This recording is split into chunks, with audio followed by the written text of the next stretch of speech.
menggali tambang, dihabisin sehabis-habisnya, ataukah kita toleran kepada anak cucu kita yang harus mendapat bagian?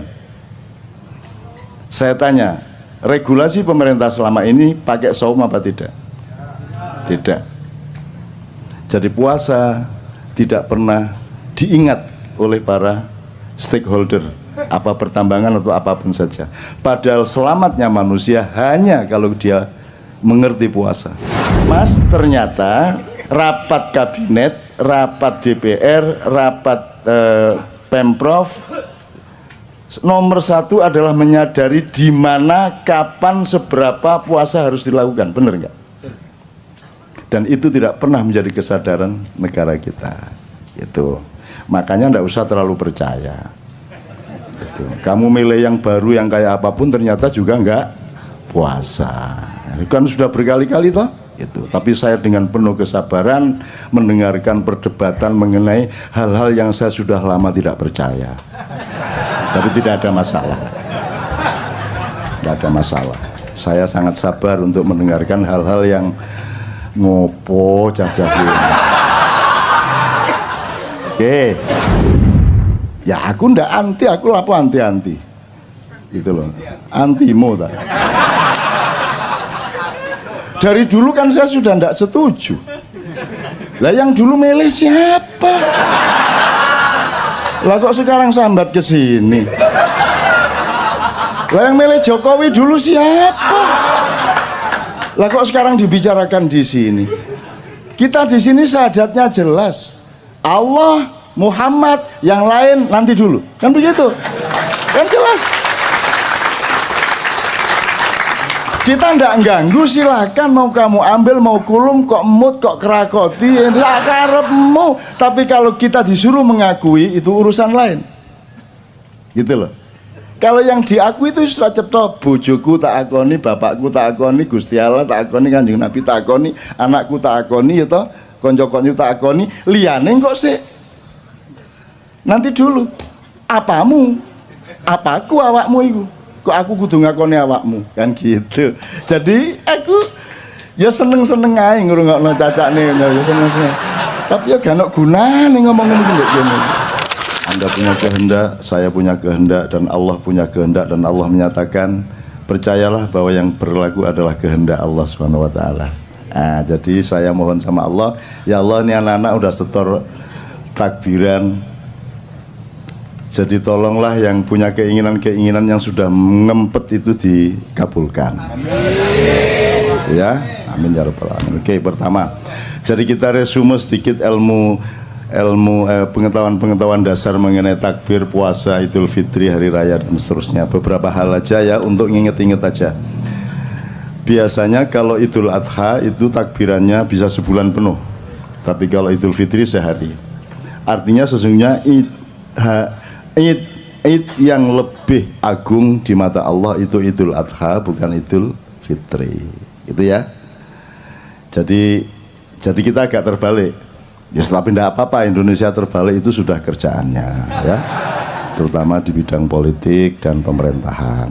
Memang sudah hafal, seluruh penduduk langit sudah hafal. Oh, kalau yang terbalik itu namanya Indonesia, gitu. Ya serapopo, Singapura wae, singgo dilebokke swarga kabeh, ning neraka 300 tahun. Kedua, ini sudah Idul Fitri, sudah hari keberapa ini?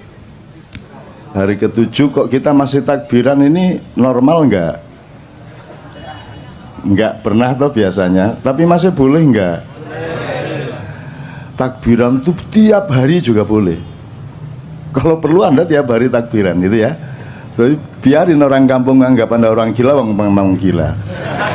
Takbiran tiap hari. Jadi daripada rengeng-rengeng, karena salah satu teorinya adalah nanti takbiran itu menghimpun tenaga Anda. Tapi kalau Anda mendengarkan lagu-lagu apa pop, rock, apa semua macam-macam, itu belum tentu menghimpun tenaga. Jadi jangan lakukan, jangan dengarkan, jangan lihat, jangan alami apapun yang tidak menghimpun tenaga hidupmu. Kalau yang menghabiskan tenaga, menyerap tenaga, itu Anda rugi. Jadi saya selalu menghitung makanan saja saya hitung hanya kalau dia menambah himpunan tenaga hidup saya, jasmani maupun rohani. Kalau dia tepat, maka himpunan tenaga jasmani akan memproduk himpunan tenaga rohani. Demikian juga tenaga rohani akan dialektis berakibat pada tenaga jasmani. Itu. Nanti kita dengan manusia syahwat ini kita harus mengenali teori dasar mengenai jasmani rohani ini apa toh jane? Ini dikotomi apa gradasi apa? Ini kita harus kenal. Gitu. Nanti soal yang dibicarakan mengenai pilkada segala macam itu akan tidak ada gunanya kalau Anda tidak mengenali dasar-dasar dari hidup Anda sendiri. Gitu. Oke, nomor 2 soal hari raya dan puasa. Anda kalau di desa dulu kan kalau mau puasa malamnya kan diajari bapak-bapak ibu-ibu di musola kan nawaitu saumal ghadi an adai fardhi syahri ramadhana hadhihi sanati fardhon lillahi ta'ala itu zaman dulu. Kalau sekarang pakai rap gitu kan. Nah itu som khoti itu kira-kira saya enggak tahu lah. Cuman yang ingin saya omongkan dari kalimat ini itu kan kalimat bikinan kita sendiri. Nawa itu artinya aku berniat, pasten ya. Saum puasa besok pagi atas dasar keikhlasan saya kepada Allah gitu. Nah, di dalam Al-Qur'an tidak ada disebut saum tapi siam. Gitu. Siam Ramadan. Jadi kenapa kok niat Anda nawaitu saumal ghadi kok tidak nawaitu siamal ghadi? Ya enggak apa-apa sebenarnya, enggak ada masalah. Jadi saya ini bukan sedang mempermasalahkan. Cuman kalau ngerti bedanya hidung sama bulunya kan lumayan daripada nggak ngerti bedanya kan gitu kan. Kalau sudah ngerti bedanya ini jempol kaki, ini jempol tangan kan agak lebih selamat hidupnya daripada Anda tidak ngerti bedanya jempol Anda sama hidung Anda kan gitu kan. Jadi gini. Jadi kalau saya menafsirkan siam itu adalah prosedur atau syariat untuk melakukan puasa, tidak makan, tidak minum dan memasukkan apapun, tidak melakukan sejumlah hal yang biasanya boleh dari subuh sampai maghrib, itu siam. Maka Ramadan disebut ar-Ramadhanu madrasah. Jadi Ramadan itu adalah diklat, pendidikan kilat 1 bulan. Anda dilatih untuk kembali melakukan siam dari pagi sampai sore gitu ya. Kalau saum itu segala hal yang sifatnya menahan diri. Sampean sebut satu hal, apa perilaku, apa kerjaan, apa produksi, apa kerjaan untuk apa saja yang tidak ada unsur menahan dirinya Anda sebut. Satu saja. Satu saja kerjaan yang tidak ada unsur menahan diri, yang tidak ada unsur mengendalikan diri, yang tidak ada unsur membatasi diri. Satu kerjaan kalau ada. Naik motor, ngegas, ngerem, berarti puasa, saum. Apalagi istri, sebanyak-banyaknya apa Anda batasi satu saja? Satu, saum. Apalagi menggali tambang, dihabisin sehabis-habisnya ataukah kita toleran kepada anak cucu kita yang harus mendapat bagian? Saya tanya, regulasi pemerintah selama ini pakai saum apa tidak? Tidak. Jadi puasa tidak pernah diingat oleh para stakeholder, apa pertambangan atau apapun saja. Padahal selamatnya manusia hanya kalau dia mengerti puasa. Sound system ini isinya puasa mas, diginiin, dibatasi, digedein ya mas ya, diginiin. Ini kegedean dikit bengung, ini kegedean dikit ndak balan. Itu isinya ilmu puasa semua, betul ndak? Dah. Kamu bikin celana itu kan prinsipnya puasa. Kan makanya diukur toh, kakimu panjangnya seberapa, kan begitu. Betul enggak? Itu prinsip puasa. Mas, ternyata rapat kabinet, rapat DPR, rapat Pemprov, nomor satu adalah menyadari di mana, kapan, seberapa puasa harus dilakukan. Benar nggak? Dan itu tidak pernah menjadi kesadaran negara kita. Itu. Makanya nggak usah terlalu percaya. Itu. Kamu milih yang baru yang kayak apapun ternyata juga nggak puasa. Ini kan sudah berkali-kali toh. Itu. Tapi saya dengan penuh kesabaran mendengarkan perdebatan mengenai hal-hal yang saya sudah lama tidak percaya. Tapi tidak ada masalah. Tidak ada masalah.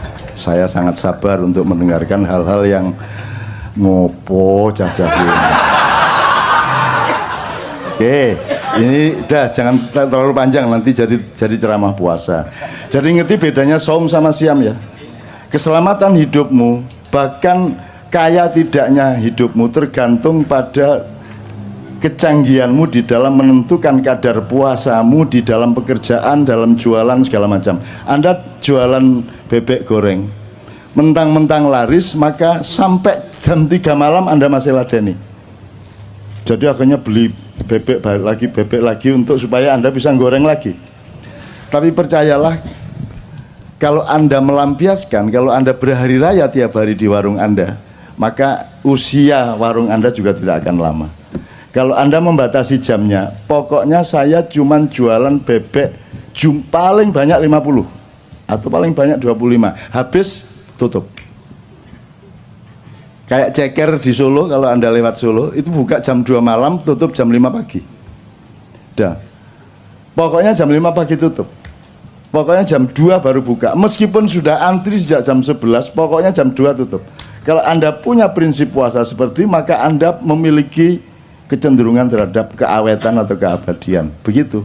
Kalau kamu suka apa? Kalau suka makanan apa misalnya di Jakarta? Upamanya soto Betawi, terus pagi soto Betawi, siang soto Betawi, malam soto Betawi, jam 2 malam soto Betawi. Kira-kira berapa lama usia soto Betawi di mulut Anda? Sebentar aja akan Anda bosan kan? Nah, jadi puasa sebenarnya adalah alat yang paling utama untuk mencapai keabadian. Itu ya saya. Itu salah satu contoh aja. Oke. Jadi sudah jelas ya puasa bedanya. Siam adalah diklat Ramadan. Kalau saum artinya adalah apa saja dalam hidup di mana kamu menerapkan prinsip untuk membatasi diri, menahan diri. Regulasi itu apa? Regulasi itu kan menghitung sesuatu secara akurat, secara tepat. Itu namanya puasa. Kan gitu Mas. Coba mentang-mentang seneng sama istrimu kok keloni ya bendino. Esok kelon, awan kelon, sore kelon. Kate ngantor sih dilu ngadeg duluan. Suwe-suwe bosen dewe mari ngono kan gitu. Maka harus ada puasa. Maka Rasulullah mengatakan makanlah kalau lapar dan berhenti makan sebelum kenyang, maka kamu akan sehat dan lebih lama keawetanmu gitu ya Rek ya. Terus imsak. Di sini kalau imsak tandanya apa di Jakarta? Pakai teriak imsak gitu. Oh pakai sirine. Sirine. Enggak dong, kalau sirine itu buka. Oh bapak ibu-ibu gitu. Kalau di Jogja imsak gitu ya. Dari masjid besar Jogja itu Pak Jundi namanya itu. Lagunya gitu imsak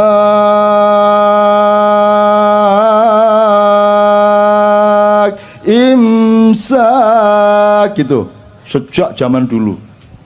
Setelah Pak Jundi mati yang ganti persis seperti itu juga gitu. Jadi di Jogja itu banyak sosiologi atau gejala sosial yang kita perhatikan dari loudspeaker masjid. Jadi kalau di masjid itu ada pengumuman bapak-bapak, ibu-ibu, innalillahi wa inna ilaihi rajiun telah meninggal dunia, itu berarti Pak Walikun yang mengumumkan. Kalau sudah dengar mulai bapak-bapak, Pak Walikun berarti Anda mati. Begitu ada dengar suara Pak Walikun berarti ada yang mati. Sampai pada suatu hari bapak ibu loh, kok bukan suara Pak Walikun, berarti yang mati Walikun. Loh, nyeneng no, hidup itu nyeneng, dengerin gitu tuh aja sudah seneng kok. Biar gubernursinya siapapun gitu loh. Tapi Anda tuh juga jangan terlalu apa tuh efektivitasnya Anda anti Ahok di sini nih. Oh, ini cuma orang-orang lemah kiri-kiri gendut-gendut. Apalah, Anda ada pengaruhnya lah di sini. Ini tidak ada pengaruhnya sama sekali. Anda anti, Anda pro, tidak ada pengaruhnya. Dan negara itu adalah tatanan yang sudah ada sistemnya, ada lembaganya, ya. Dan ini sama sekali tidak ada urusan sama negara sebenarnya. Negara itu punya legislatif, yudikatif, eksekutif, dan semua mobilisasi atau semua sistem yang dijalankan itu kan berdasarkan 3 lembaga dasar itu. Sehingga kalau ada sosialisasi di masyarakat pasti berasal dari 3 itu. Nah, KJ bukan. KJ ini bukan bagian dari sistem negara. Cuman dia selalu ada karena cintanya melebihi pengurus negara kepada negara. Kan begitu. Mereka kalau kumpul harus ada uang honor, kalau kumpul harus ada SPJ segala macam. Ini enggak. Kumpul enggak jelas. Jadi jangan pamer cinta di sini, karena di sini cinta sudah tidak diomongkan lagi. Cinta sudah menjadi diri mereka. Demikian kita. Kira-kira. Artinya Mas, ya enggak apa-apa, saya oke-oke saja Anda mau anti mau pro, tapi ya enggak efektif. Oh, iki ya sopo arek-arek ya enggak lah. Gitu. Ya aku ndak anti, aku lapo anti-anti. Gitu loh. Antimo tak. Dari dulu kan saya sudah ndak setuju. Lah yang dulu milih siapa? Lah kok sekarang sambat ke sini? Lah yang milih Jokowi dulu siapa? Lah kok sekarang dibicarakan di sini? Kita di sini syahadatnya jelas. Allah, Muhammad, yang lain nanti dulu. Kan begitu? Kan jelas.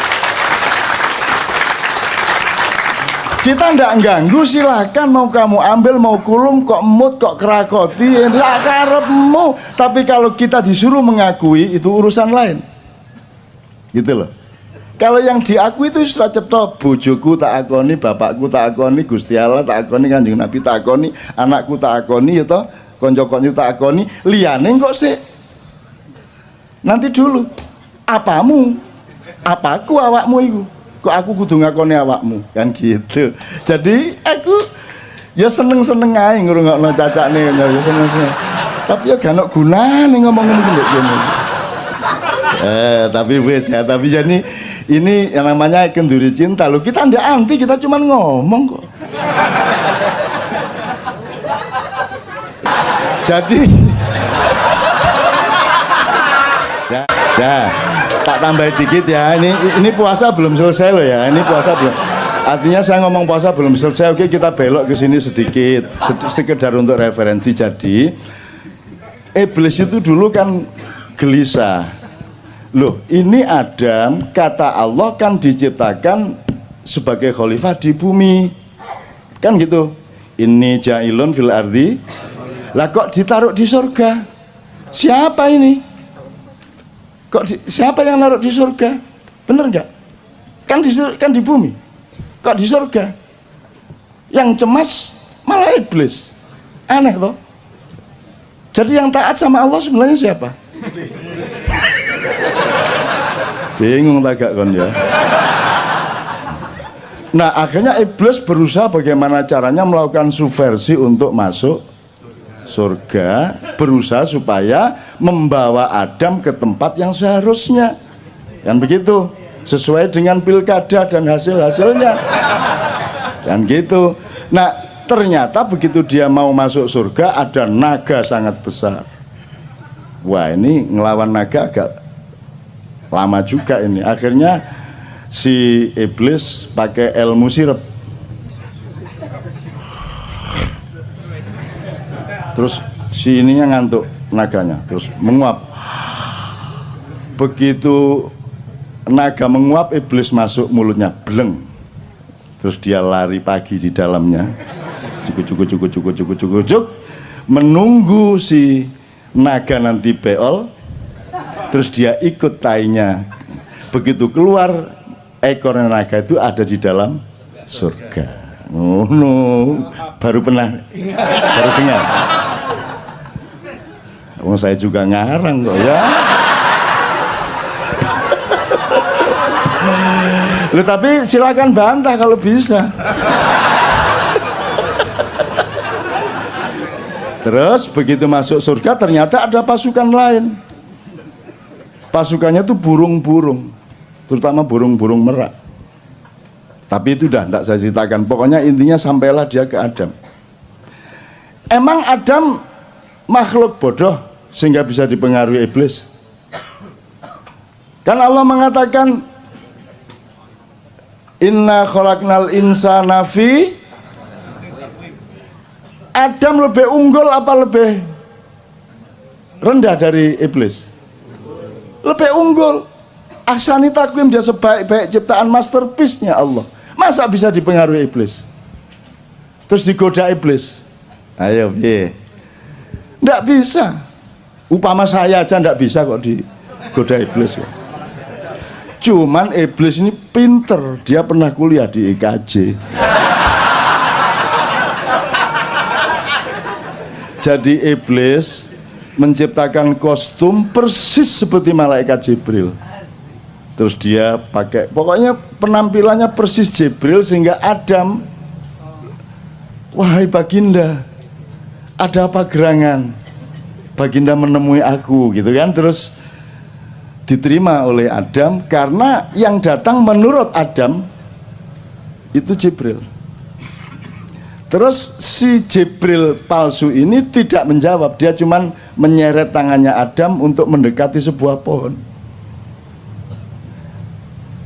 Nah, di situ kesalahannya, wala taqraba hadhihi syajarah, jangan dekati pohon itu, kata Allah. Maka karena dia mendekati pohon itu dihukumlah Allah sehingga kemudian Adam dipindah ke bumi, kan begitu. Terus disimpulkan oleh manusia di dunia, berarti di surga itu ada pohon yang tidak boleh didekati, itu disebut pohon terlarang, gitu ya. Betul? Pernah dengar pohon terlarang? Saya bilang, kalau di surga ada larangan aku mau rono aku.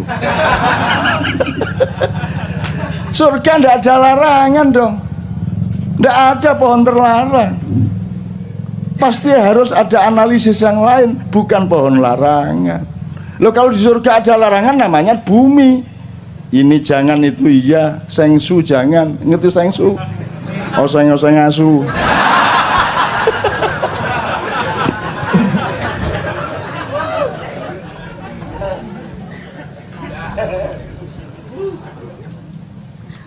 Kok jadi cerita surga saya?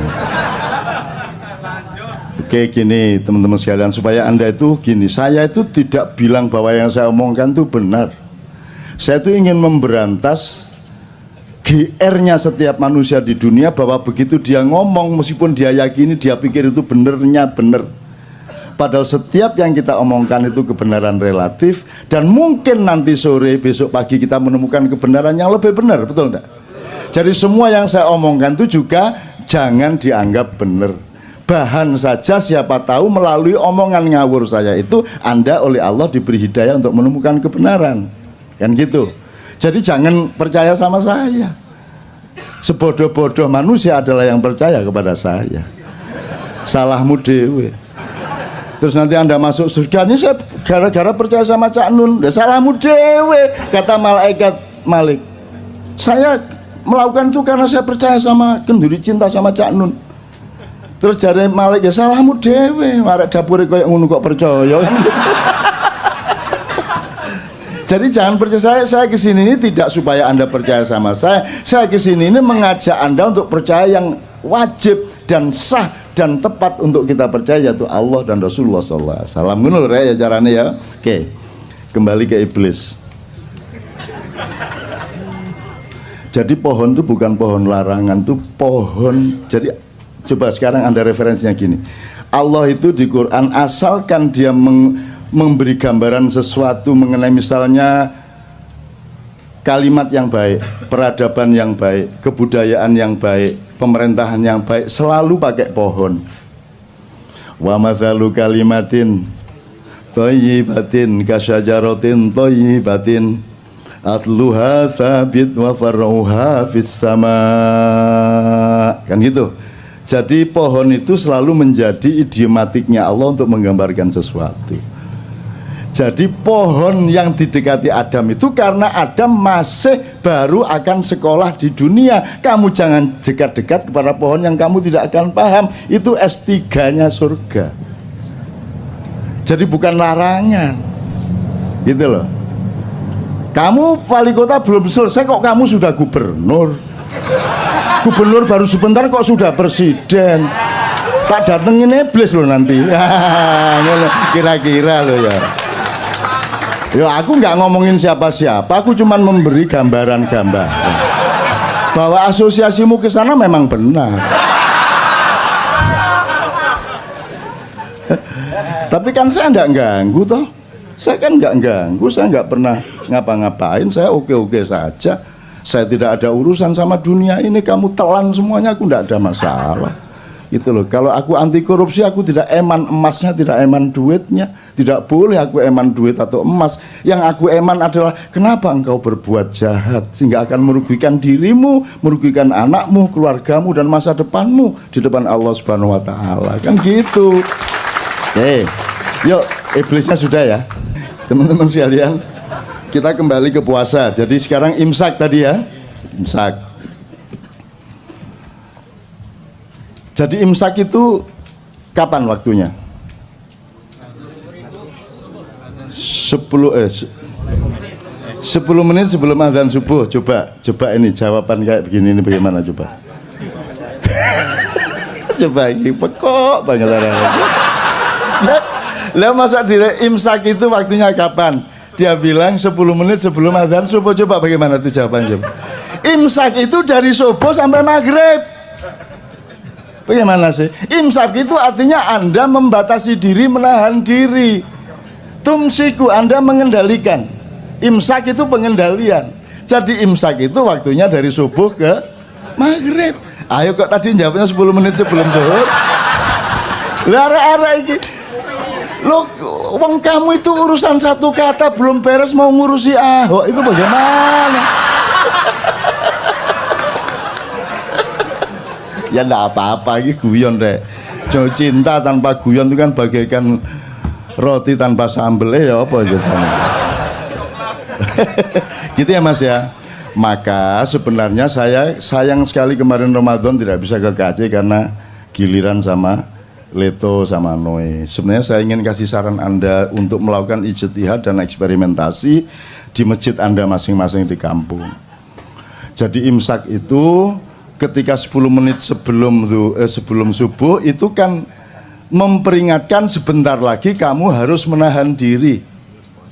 Jadi sebenarnya kata-katanya imsak itu mengingatkan bahwa nanti kamu harus imsak. Bukan ini sudah imsak, bukan. Nah begitu Allahu Akbar, imsak dimulai. Kan gitu? Jam 7 imsak, 8 imsak, 9 imsak, siang imsak sampai jam 4 sampai jam baru nanti jam 6 kurang dikit baru imsaknya selesai. Jadi saya itu ingin menyarankan Anda mulai Ramadan depan itu sebanyak-banyaknya ucapkan imsak di masjid. Jadi Anda kalau mulai jam 11 mulai agak lapar, Anda ke masjid imsak. Dah. 3 kali gitu ya. Terus nanti jam 1 udah lapar-laparnya itu. Anda ke masjid lagi untuk supaya memberi semangat kepada orang yang berpuasa. Imsak gitu. Terus jam 3 itu juga sudah mulai wah buka masih lama gitu. Jadi lemes itu ucapkan lagi serentak. Imsak itu. Ya kira-kira orang sekampung keluar semua dibawain cangkul, ndasmu dipakai. Padahal benar nggak yang Anda lakukan? Benar lah, makanya kebenaran di depan atau di tengah orang yang tidak mengerti kebenaran itu akan menjadi keburukan. Kan begitu. Jadi kalau ada yang berani mencoba, saya seneng loh itu. Saya seneng ya. Seneng aku. Kalau ada yang berani, masya Allah, ya Allah. Kalau Anda mati syahid, yes.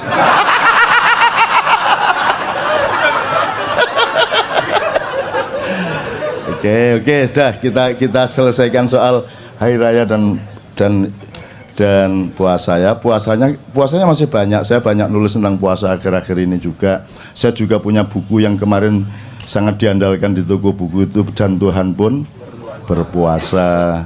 Terus Lailatul Qadar, dikit aja ya. Ada yang kemarin dapat Lailatul Qadar? Menurut Anda Lailatul Qadar itu apa, Mas? Lailatul Qadar apa Lailatul Qadar itu kira-kira? Coba Fami. Lailatul Qadar piye mi? Coba mi. Kalau di Al-Qur'an Lailatul Qadar itu malam turunnya Al-Qur'an, ja. Terus kok orang pada nunggu Lailatul Qadar? Mungkin karena mereka mendapat informasinya lebih mulia dari 1000 bulan. Nah iya. Terus mereka kan bayangin dapat Lailatul Qadar kan dapat rezeki banyak, dapat uang 5 gebok, dapat lotre, ditelepon suruh jadi menteri, gitu kan? Lailatul Qadar gitu kan?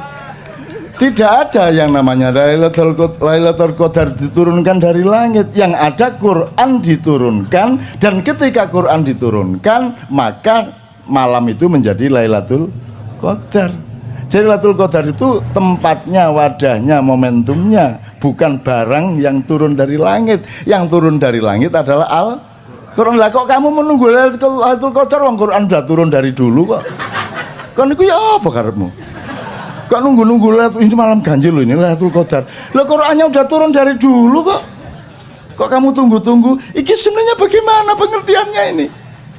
Sudah dari dulu Quran turun kok. Kamu belum lahir Quran wis jangkep kok. Kok kamu tunggu Lailatul Qadar? Ayo piye pengertiannya? Ayo coba, Mi. Kira-kira gampang kok, kalau di Maiyah gampang jawabnya. Maiyah kok. Begitu Al-Quran entah satu biji ayat, entah satu biji pemaknaan, hikmah atau apapun kamu pakai dalam hidupmu, berarti dia turun di dalam jiwamu, maka itulah Lailatul Qadar. Kan begitu? Tidak penting siang atau malam. Emang siang dan malam itu bedanya apa? Kalau tidak percaya tanya sama yang buta. Kalau kamu bedakan siang terang benderang ngarepe wong picek kan, ayo ngomong. Coba, kalau ada orang buta, misalnya di asrama orang buta, terus Anda jadi saudara, bedanya siang dan malam itu kira-kira ya apa atine arek iku? Sik dolekno watu rek, watu. Jadi malam dan tidak malam, terang dan gelap itu kan hanya urusan panca indera, betul enggak? Begitu panca indera enggak ada, dia sudah tidak gelap, tidak terang. Apakah hidupmu hanya panca indera? Atau lebih tinggi dan lebih dalam dari panca indera? Apakah cinta bisa engkau pandang? Bisa engkau dengarkan? Yang bisa engkau dengarkan adalah ucapan yang seolah-olah mencintaimu, I love you, kamu dengarkan. Tapi cinta yang sejati bisa kamu dengarkan dengan panca inderamu? Nggak bisa kan? Nggak bisa. Maka Lailatul Qadar juga tidak bisa. Jadi Lailatul Qadar itu milikmu, kapan saja kamu ambil ayat itu kamu berlakukan dalam hidupmu, itulah Lailatul Qadar. Maka kita subjeknya, jangan nunggu-nunggu. Begitu malam ganjil ngene ngarepe omah.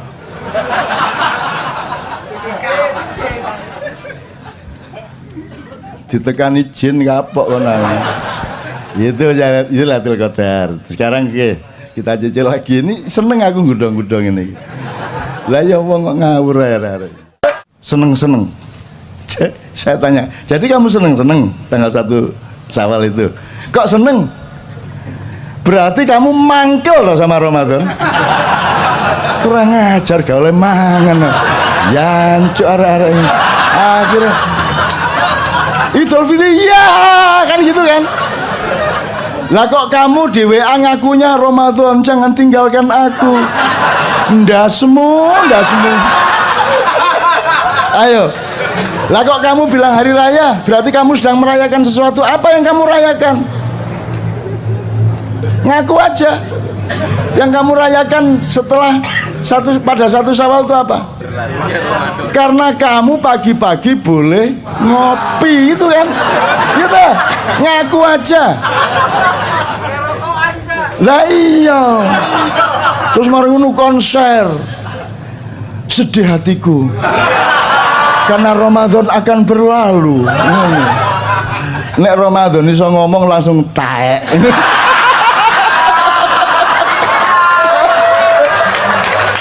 Maka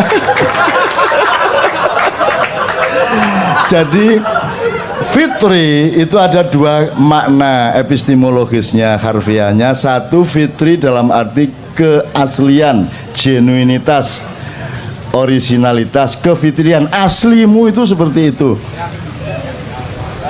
Alhamdulillahirrabbilalamin. Maju mendesak ke depan, enggak apa-apa ya. Bismillah. Coba satu kali takbir. Karena Anda 30. Allahu Akbar, Allahu Akbar, Allahu Akbar. La ilaha illallah, Allahu Akbar. Allahu Akbar walillahil hamd. Alhamdulillah. Hujan baik atau buruk tergantung Anda, tidak tergantung hujannya. Kalau Anda husnudzon, ya Allah, ini tanda bahwa Allah ikut bergembira atas kegembiraan kita, dan Allah memberkahi, mengabulkan apa yang ada di dalam hati Anda, maka insya Allah hujan ini merupakan tanda kabulnya doa-doa Anda. Benar ya? Oke, bismillah. Oke, terusin ya. Oke, supaya agak ini saya tak berdiri. Ya, bismillah. Saya mohon maaf, saya tidak bisa melindungi Anda dari hujan. Saya sudah tawar tadi hujannya, tapi aku tidak bisa melindungi mereka wajah hujan. Lo jangan dilindungi, wong aku ini datang untuk mengantarkan rahmat Tuhan, gitu. Aku ya udah terusin, kalau sing terus ngono aku. Gitu. Sampai mana tadi? Fitri ada dua macam. Maka ada Idul Fitri kembali ke kesejatian dalam arti kekeluargaan. Anda mudik, ya toh? Anda kembali ke asal-usul Anda, kultural, kami kembali ke kampung halaman, sampai nanti kembali kepada sejatinya dirimu itu siapa. Kan puncaknya kesadarannya seperti itu. Nah, ini kan prosesnya. Kalau cuman mudik dan kembali ke kampung kan kita bisa bareng-bareng, tapi begitu sudah mulai balik ke dirimu yang sejati, dirimu yang sebenarnya, kan sudah merupakan permenungan atau urusan masing-masing, tafakur masing-masing. Ini yang makna pertama. Yang kedua, kalau saya sarapan, bahasa Arabnya aftur. Kalau sarapan, bahasa Arabnya futur. Kalau makan entah siang, entah sore, entah malam tuh, jadi Idul Fitri itu juga berarti kembali makan. Bahasa Jawanya mbadok maneh. Saya tanya sama Anda, kalau melihat budaya puasa dan hari raya selama ini, Idul Fitri itu bermakna yang pertama apa yang kedua? Yang kedua, yang dirayakan tadi yang pertama apa yang kedua? Yang kedua. Jadi sebenarnya Anda ini binatang apa manusia? Ya tidak apa-apa, ya tidak apa-apa lah. Jadi memang kita sedang seneng-seneng. Aslinya ketika kita khusyuk, yang kita rayakan itu Ramadan. Jadi hari raya itu sepanjang Ramadan. Kalau kita ngomong rohani, karena lebih tinggi mana kebaikan atau kegembiraan? Oke, diatur lagi. Lebih bermakna mana, lapar atau kenyang? Lapar. Lebih sehat mana, lapar apa kenyang? Jadi sebenarnya yang dirayakan itu yang lebih tinggi apa yang lebih rendah? Seharusnya kalau pakai logika ini selama Ramadan itulah hari raya. Tapi kan nek ngunu temen kan yo ngeluh to awake dhewe. Terus kadung gak iso ngunu to ya semua masyarakat. Oke, jadi teman-teman sekalian seperti itu kira-kira. Oke. Kita tata lagi. Saya ingin mengatakan sama Anda ini usianya itu disebut usia milenial. Usia Anda ini 20 katakanlah ya, naik turun dikit sampai 30 naik turun sedikit. Ya. Dia sama saya jiwanya yang milenial. Kecenderungannya adalah nasionalisme Anda lebih tinggi dari para kakak maupun bapak Anda. Ini hasil penelitian. Nomor 2, kesolehan sangat penting bagi Anda. Itulah sebabnya Anda kumpul di sini dan makin banyak orang berkumpul seperti ini. Harap Anda tahu ma'iyahan di mana saja, rutin maupun tidak rutin, yang datang adalah anak-anak muda yang usia milenial itu begitu banyak, sehingga Anda jangan terlalu mengandalkan pemerintahan sekarang sampai 5 tahun, 10 tahun ke depan. Jadi Anda harus punya, kalau mau memperjuangkan sesuatu, Anda harus tahu bahwa oke, untuk 2 tahun ke depan perolehannya paling segini, tapi saya sudah set up untuk ada perolehan kemaslahatan yang lebih tinggi, tapi membutuhkan waktu lebih panjang. Anda harus punya paling tidak 3 jangka. Nah, yang memimpin sekarang ini adalah orang-orang usia yang sudah tidak sama-sama Anda, disiplinnya, akuntansinya, kesadarannya, kepekaannya. Mereka punya web, mereka masuk internet juga, tapi cara berpikir mereka masih pra-internet. Mereka bisa IT juga dikit-dikit, tapi cara berpikir mereka belum IT. Anda ini sudah manusia IT. Anda sudah memiliki disiplin yang agak berbeda dengan mereka. Anda lihat pedagang-pedagang, pengusaha-pengusaha muda, entrepreneur muda itu sekarang usianya 16, 17, 18, yang jual tahu bulat itu anak-anak sangat remaja. Jadi kita akan punya Indonesia masa depan insya Allah lebih bagus karena manusianya. Satu, kesolehan penting bagi mereka. Nomor 2, nasionalismenya lebih tinggi. Nomor 3, entrepreneurship-nya lebih tinggi daripada kakak dan bapak mereka. Dan mereka inilah orang-orangnya. Jadi saya tidak menghitung yang sekarang-sekarang ini. Kalau sekarang ini kan sudah, coba yang bisa bikin puisi terlanjur judulnya. Udah apa saja kasih kata terlanjur. Tinggal kamu daftar. Ngerti nggak maksud saya? Apa wes? Bagaimana keadaanmu sekarang? Ya terlanjur. Gimana gubernurmu? Ya terlanjur. Presidenmu? Ya terlanjur. Pokoknya semua. Gimana ibadahmu selama ini? Ya terlanjur, kacau kemarin. Nah, kita tidak hanya hidup sekarang, kita akan hidup 5 tahun lagi, insya Allah 10 tahun lagi. Dan Anda akan memimpin Indonesia 10-15 tahun lagi.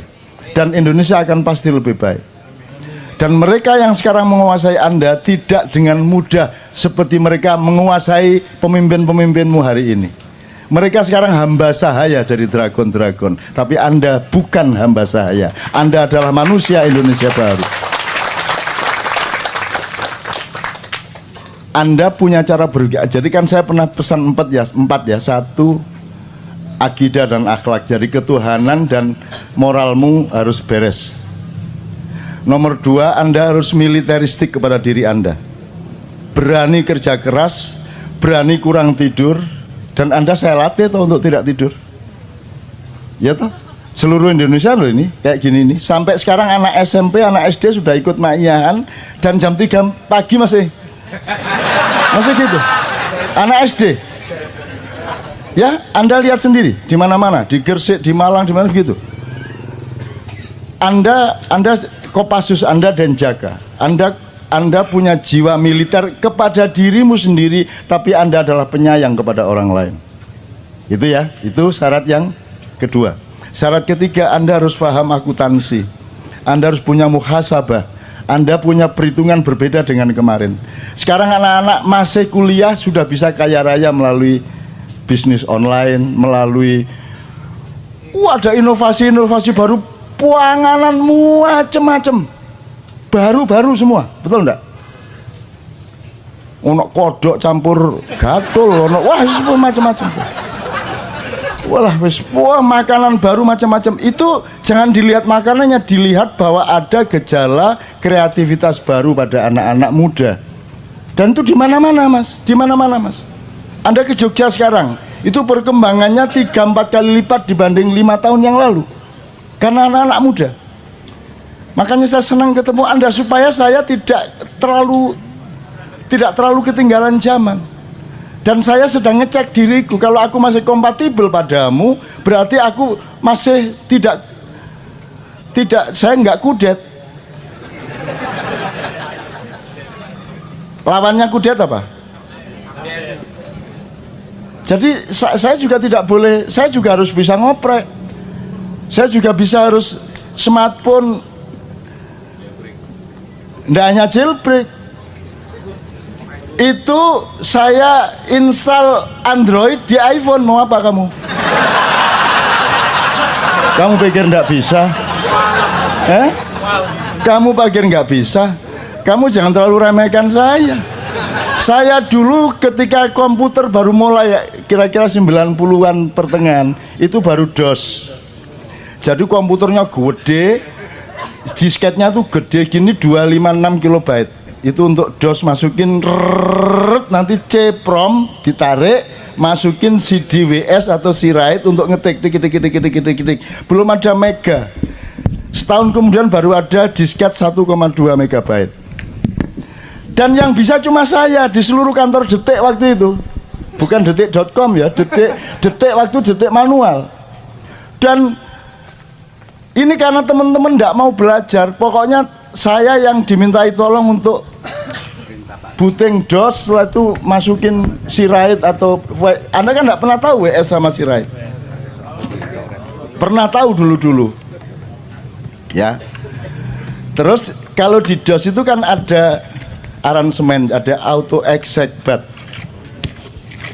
Auto exec.bat itu kan Anda tinggal ngurut, ada tak kasih setiap komputer, ada sekitar 30 komputer di kantor itu, saya kasih auto exec.bat ini booting, terus tak kasih gambar telanjang.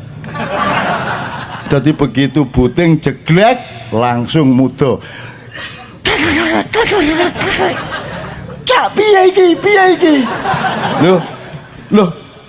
Yang kamu pandang jangan keyboard, yang kamu pandang layarnya. Tak isi gambar telanjang itu. Jadi mereka bingung piye carane. Nah itu kan pendidikan untuk supaya mereka belajar. Bukan soal gambar telanjangnya. Meskipun iya juga. Tapi kan itu membuat mereka menjadi tidak betah sehingga mereka mau belajar.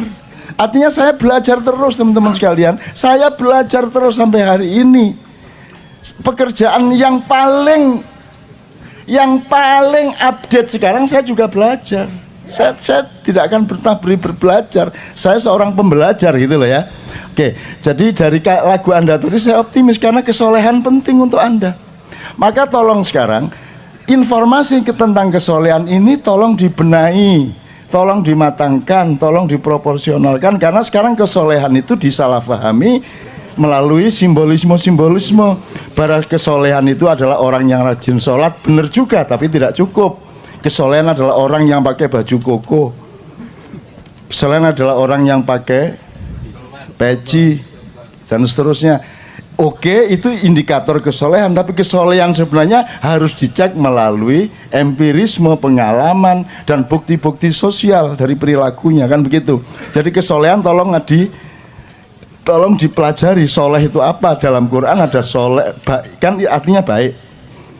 Sedangkan baik dalam Al-Quran ada soleh, ada khair, ada birrun, ada ma'rufun. Itu ada proporsinya masing-masing, tolong dipelajari supaya Anda menjadi soleh secara benar. Sekarang ini sedang populer sejak tahun 90-an itu ada dibedakan antara kesolehan pribadi dan kesolehan sosial. Ini menurut saya juga ya ndak menyesatkan, cuman ya ndak proporsional lah. Ndak ada kesalahan pribadi tok, ndak ada. Kalau kesalahan pribadi tok itu ndak soleh namanya.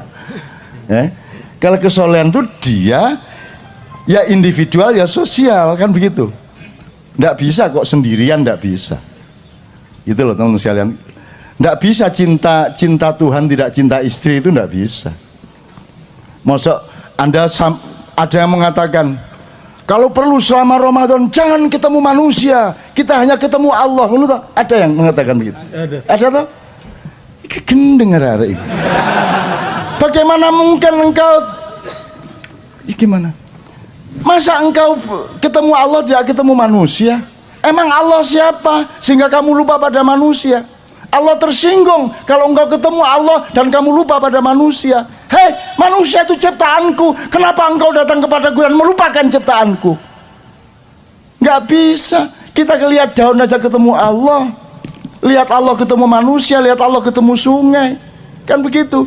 Tidak bisa. Khusyuk itu nggak inget apa-apa gitu, hanya Allah tok gitu. Nek Allah aku tak gudo kan. Moh aku. Raimu kaya ngono moh aku. Enak aja, ndak bisa. Engkau cinta Allah, aplikasinya adalah engkau cinta kepada makhluk-makhluknya dong. Nggak bisa, itu dialektis. Nggak mungkin kau ketemu Allah tanpa Rasulullah dan umat manusia. Nggak mungkin kau melihat manusia tanpa ingat Allah. Itu merupakan tunggal. Loro-loro ning atunggal, telu-telu ning atunggal gitu kalau bahasa Jawanya. Gitu ya teman-teman. Jadi kehusukan ini jane piye, coba itu dipelajari. Apa ndak ingat apa-apa kecuali Allah? Atau justru kita membawa seluruh kegelisahan kita mengenai dunia dan manusia kepada Allah, itu khusyuk yang mana? Ya nggak usah berdebat yang mana yang benar. Ya pokoknya terus saja berusaha khusyuk gitu loh. Bentuknya, perolehannya bagaimana terserah prosesmu masing-masing. Ojo nyalano iki nyalano iko. Wong podo-podo salah kok, podo-podo gak jelas kok, podo-podo gak mesti. Ini kan nanti pasti ketika Anda sudah rodiyatan mardiyah, apa namanya? Jangan mencari ridho Allah, itu metode. Kamu itu ridho saja sama Allah gitu loh. Sibuk ridho kepada Allah. Sampai ndak punya waktu untuk yang lain kecuali ridho sama Allah. Kamu makan dalam ridho sama Allah, kamu bekerja dalam posisi ridho sama Allah, kamu ridho, maka otomatis kamu mendapat ridho. Kalau kamu minta ridho, njaluk tok ae, kon dhewe gak ridho, kan gitu. Bener nggak? Kamu ridho saja sama Allah, sibuk dengan ridho kepada Allah. Apapun yang kamu lakukan, tetapkan keridhoanmu kepada Allah. Ya Allah, aku lapar tapi aku ridho kepadamu. Ya Allah, aku sulit ini, kerja keras ini, agak repot ini dagangku, tapi itu semua dalam ridhoku kepadamu. Pokoknya semua ridho Allah. Kamu ridho saja, maka kamu akan diridhoi. Daripada kamu ridhoi dong,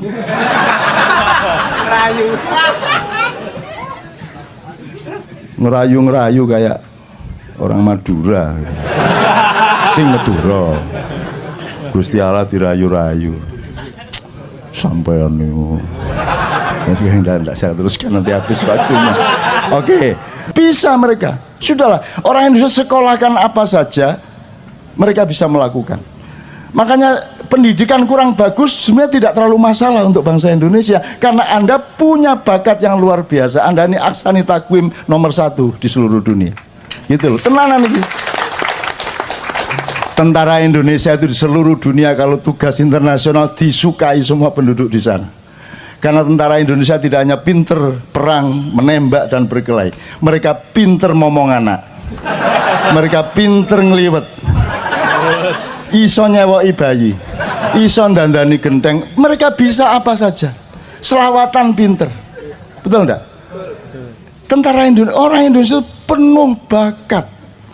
Dan karena tidak ada manajemen yang menyadari penuhnya bakat Anda itu, akhirnya terjadi dismanajemen. Saking akeh kemampuannya, akhirnya tidak jelas yang mana yang dilakukan. Akhirnya kalah sama bangsa yang hanya punya satu bakat, tapi tekun dengan bakatnya. Itu kalau kamu kan ini bisa, itu bisa, akhirnya ndak tekun semuanya. Nah sekarang tentukan dirimu masing-masing di mana. Kalau pakai cara Jogja, jalan yang pertama sebelum Anda mencapai keraton adalah dari Tugu ke ke rel. Itu namanya marga utama. Tentukan keutamaan hidupmu apa. Bisnis apa? Anda menjadi akuntan, Anda menjadi guru, Anda menjadi petani. Tentukan dirimu sejak usiamu sekarang ini. Jangan terlalu bertele-tele. Terus kerja keras.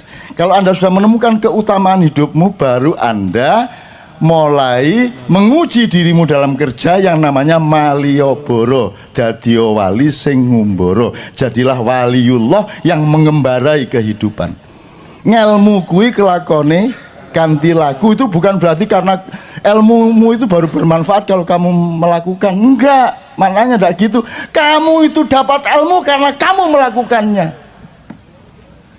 Kalau ilmu yang kamu terima dari transfer data di sekolah itu bukan ilmu, itu hanya pengetahuan, dan itu bisa browsing tiap hari. Kamu kuliah 6 tahun tuh sekarang tuh browsing 2 jam udah selesai. Betul enggak? Betul enggak? Jadi ngelmu kui kelakone kanthi laku itu artinya ilmumu itu benar-benar ilmu kalau kamu sudah melatih dengan pengalamanmu. Baru kamu mendapatkan ilmu yang sebenarnya. Gitu loh. Jadi kamu tahu nikah itu tidak dari buku. Nikah adalah. Ya udah nggak bisa kamu. Wes langsung diudani wes. Baru oh ngene ya. Ngene, waduh gak biyen-biyen ya. Oke Mas ya, jelas oke. Jadi saya bukan gede-gedein hati Anda. Karena memang sudah sewajarnya hati Anda besar untuk masa depan. Jangan mengandalkan 1-2 tahun ini. Anda masih kalah, sebentar lagi tidak ada masalah. Tidak ada masalah. Emang cuman sekarang hidup. Anda masih punya adik, masih punya anak. Terus perjuangan kita akan sangat panjang. Dan jangan tanyakan cinta kita kepada Indonesia. Kita tidak dibayar siapa-siapa, tidak pakai sponsor. Kita kumpul tiap bulan dan di mana-mana mayan tiap malam karena cinta kepada Indonesia. Adakah lembaga-lembaga di DKI yang bisa bikin seperti ini? Andaikan bikin berapa biayanya sekali? Sekali saja. Dan ini sudah 16 tahun. Jadi jangan ada yang mengatakan kalau orang-orang Kenduri Cinta tidak cinta kepada Indonesia. Dipateni kon suwe-suwe. Wis diewangi angkot adane ya. Diewangi ndodok gak jelas kudu ngoyo ditahan adane. Kurang apa cinta Anda kepada Indonesia? Dan katakanlah Anda tidak punya kesempatan teknis di wilayah politik. Anda jangan pikir Allah tidak bekerja untukmu. Anda jangan pikir bahwa ada ekosistem alam yang bekerja untukmu. Ini semua adalah persembahanmu untuk masa depan. Dan engkau akan mendapatkan buah-buah dari prihatinmu seperti ini. Jangan khawatir. Kamu pikir saya mendapatkan apa dalam hidup saya? Saya tidak pernah mencari pendapatan apapun, tapi saya tekun terus menerus, disiplin terus menerus, dan saya mendapatkan semua yang tidak pernah saya harapkan, melebihi dari impian-impian saya sendiri. Maka saya tidak cari Lailatul Qadar. Ini Lailatul Qadar. Ini nih sekarang ini. Loh bagaimana ada orang ngumpul segini banyak? Hujan tidak pulang, jam 2 malam dan tidak berhenti. Itu duduk basah itu. Betul enggak? Ini bukan Lailatul Qadar. Bukan Quran ini kayak gini nih. Ini ajaib. Betul enggak? Loh, andaikan pun enggak ada KC pun yang enggak ajaib dari hidupmu apa? Yang enggak ajaib apa? Kok kamu punya hidung? Ajaib enggak? Ajaib. Kok berhenti pertumbuhanmu? Kan karo normal memuai terus. Kok berhenti? Kok ada yang berhenti 12 cm, ada 15 cm? Ajaib enggak? Enggak ajaib. Kok masih cari keajaiban? Apa yang tidak ajaib dari dirimu, wahai anak-anakku? Bercerminlah engkau, tataplah wajahmu. Itu semua keajaiban Allah Subhanahu wa taala. Betul enggak? Menggali tambang dihabisin sehabis-habisnya, ataukah kita toleran kepada anak cucu kita yang harus mendapat bagian? Saya tanya, regulasi pemerintah selama ini pakai saum apa tidak? Tidak. Jadi puasa tidak pernah diingat oleh para stakeholder, apa pertambangan atau apapun saja. Padahal selamatnya manusia hanya kalau dia mengerti puasa. Mas, ternyata rapat kabinet, rapat DPR, rapat Pemprov, nomor satu adalah menyadari di mana, kapan, seberapa puasa harus dilakukan. Benar nggak? Dan itu tidak pernah menjadi kesadaran negara kita. Itu makanya nggak usah terlalu percaya. Itu. Kamu milih yang baru yang kayak apapun ternyata juga nggak puasa. Kan sudah berkali-kali toh. Itu. Tapi saya dengan penuh kesabaran mendengarkan perdebatan mengenai hal-hal yang saya sudah lama tidak percaya. Tapi tidak ada masalah. Tidak ada masalah. Saya sangat sabar untuk mendengarkan hal-hal yang ngopo jaga-jaga. Oke. Ya aku ndak anti, aku lapo anti-anti. Gitu loh. Antimo tak. Dari dulu kan saya sudah ndak setuju.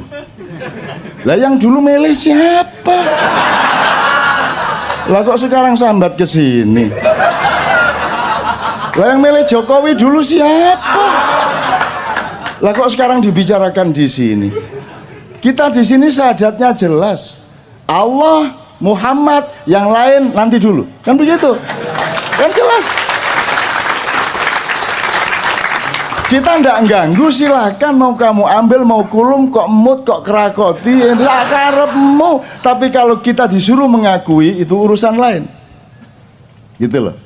Kalau yang diakui itu sudah cetok, bojoku tak akoni, bapakku tak akoni, Gusti Allah tak akoni, Kanjeng Nabi tak akoni, anakku tak akoni, ya toh, konco-konco tak akoni, liyane kok sih. Nanti dulu. Apamu? Apaku awakmu itu? Kok aku kudu ngakoni awakmu? Kan gitu. Jadi aku ya seneng-seneng ae ngrungokno cacakne, ya seneng-seneng. Tapi ya gak ono gunane ngomongin iki lho kene. Anda punya kehendak, saya punya kehendak, dan Allah punya kehendak, dan Allah menyatakan percayalah bahwa yang berlaku adalah kehendak Allah Subhanahu wa taala.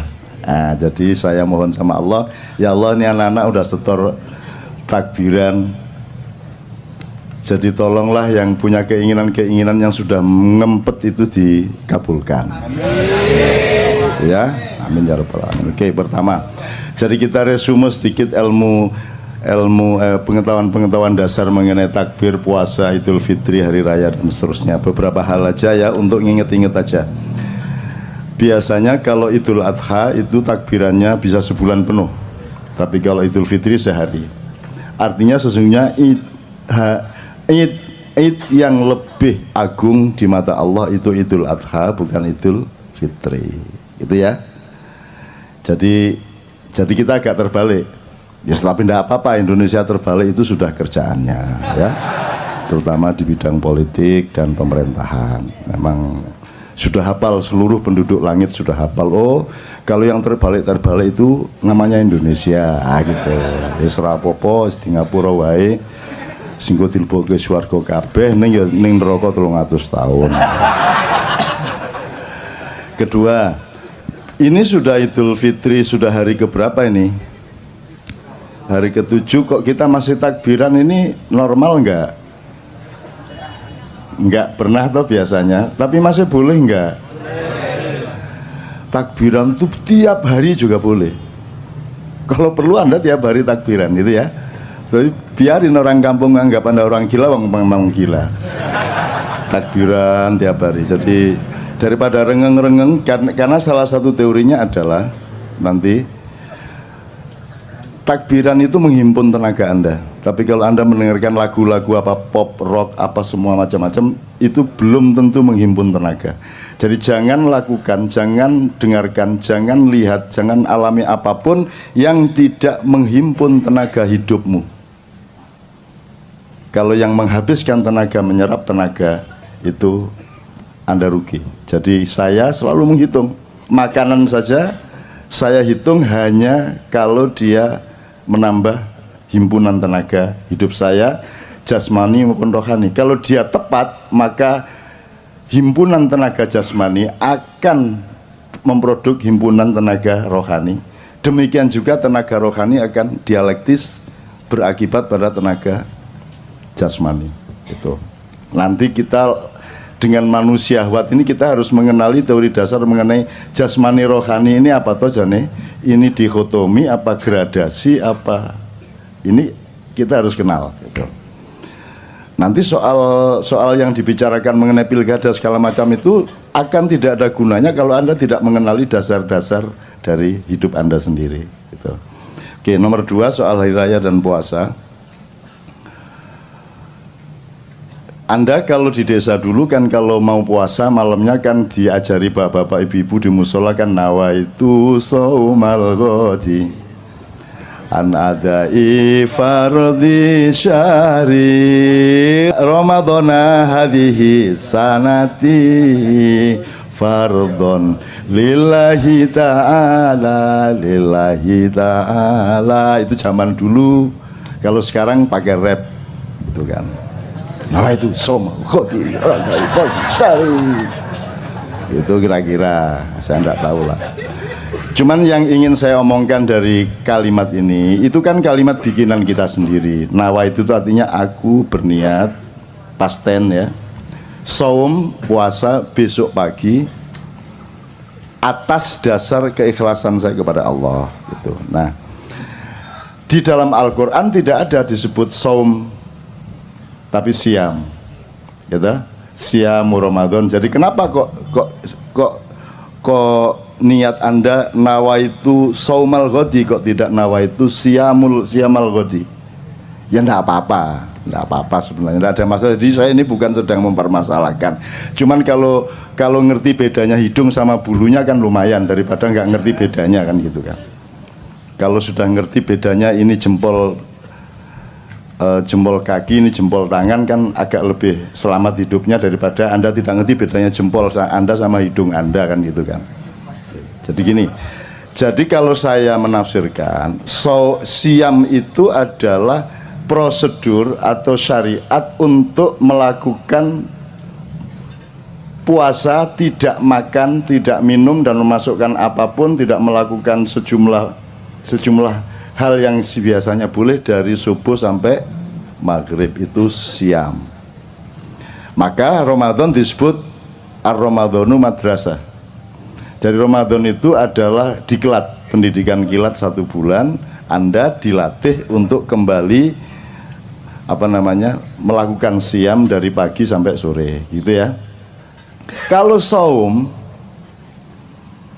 itu segala hal yang sifatnya menahan diri. Sampean sebut satu hal, apa perilaku, apa kerjaan, apa produksi, apa kerjaan untuk apa saja yang tidak ada unsur menahan dirinya Anda sebut. Satu saja kerjaan yang tidak ada unsur menahan diri, yang tidak ada unsur mengendalikan diri, yang tidak ada unsur membatasi diri. Satu kerjaan kalau ada. Naik motor, ngegas, ngerem, berarti puasa, saum. Apalagi istri, sebanyak-banyaknya apa Anda batasi satu saja? Satu, saum. Apalagi menggali tambang, dihabisin sehabis-habisnya ataukah kita toleran kepada anak cucu kita yang harus mendapat bagian?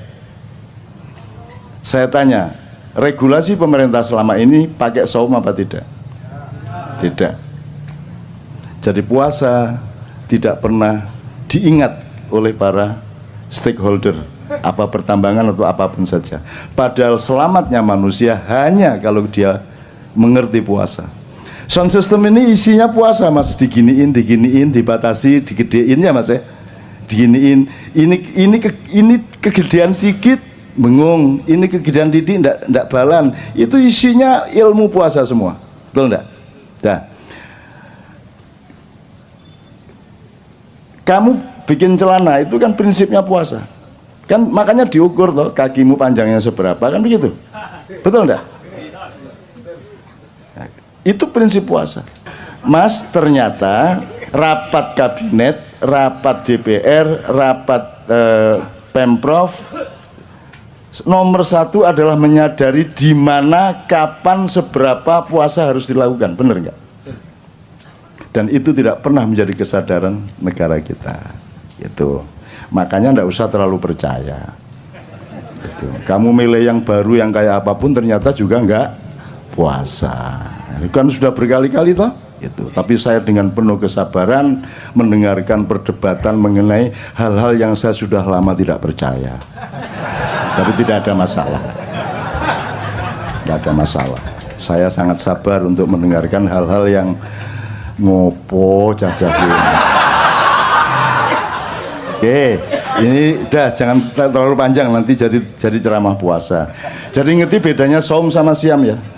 Keselamatan hidupmu, bahkan kaya tidaknya hidupmu tergantung pada kecanggihanmu di dalam menentukan kadar puasamu di dalam pekerjaan, dalam jualan segala macam. Anda jualan bebek goreng, mentang-mentang laris, maka sampai jam 3 malam Anda masih ladeni. Jadi akhirnya beli bebek lagi untuk supaya Anda bisa goreng lagi. Tapi percayalah, kalau Anda melampiaskan, kalau Anda berhari raya tiap hari di warung Anda, maka usia warung Anda juga tidak akan lama. Kalau Anda membatasi jamnya, pokoknya saya cuman jualan bebek paling banyak 50 atau paling banyak 25, habis tutup. Kayak ceker di Solo, kalau Anda lewat Solo itu buka jam 2 malam, tutup jam 5 pagi. Dah. Pokoknya jam 5 pagi tutup. Pokoknya jam 2 baru buka. Meskipun sudah antri sejak jam 11, pokoknya jam 2 tutup. Kalau Anda punya prinsip puasa seperti, maka Anda memiliki kecenderungan terhadap keawetan atau keabadian. Begitu. Kalau kamu suka apa? Kalau suka makanan apa misalnya di Jakarta? Upamanya soto Betawi, terus pagi soto Betawi, siang soto Betawi, malam soto Betawi, jam 2 malam soto Betawi. Kira-kira berapa lama usia soto Betawi di mulut Anda? Sebentar aja akan Anda bosan kan? Nah, jadi puasa sebenarnya adalah alat yang paling utama untuk mencapai keabadian. Gitu ya, itu salah satu contoh aja. Oke. Jadi sudah jelas ya puasa bedanya. Siam adalah diklat Ramadan. Kalau saum artinya adalah apa saja dalam hidup di mana kamu menerapkan prinsip untuk membatasi diri, menahan diri. Regulasi itu apa? Regulasi itu kan menghitung sesuatu secara akurat, secara tepat. Itu namanya puasa. Kan gitu, Mas. Coba mentang-mentang seneng sama istrimu kok keloni ya bendino. Esok kelon, awan kelon, sore kelon. Kate ngantor sih dilu ngadeg dulu ah.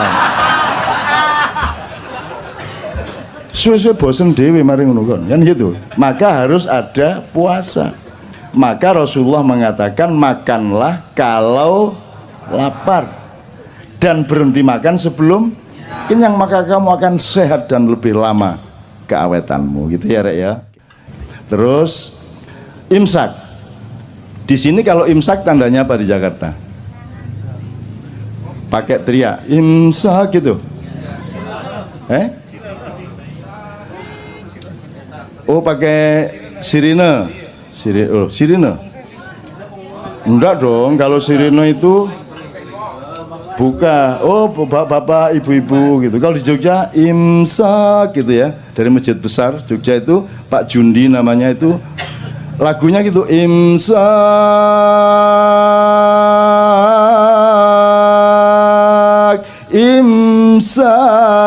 gitu. sejak zaman dulu. Setelah Pak Jundi mati, yang ganti persis seperti itu juga. Itu.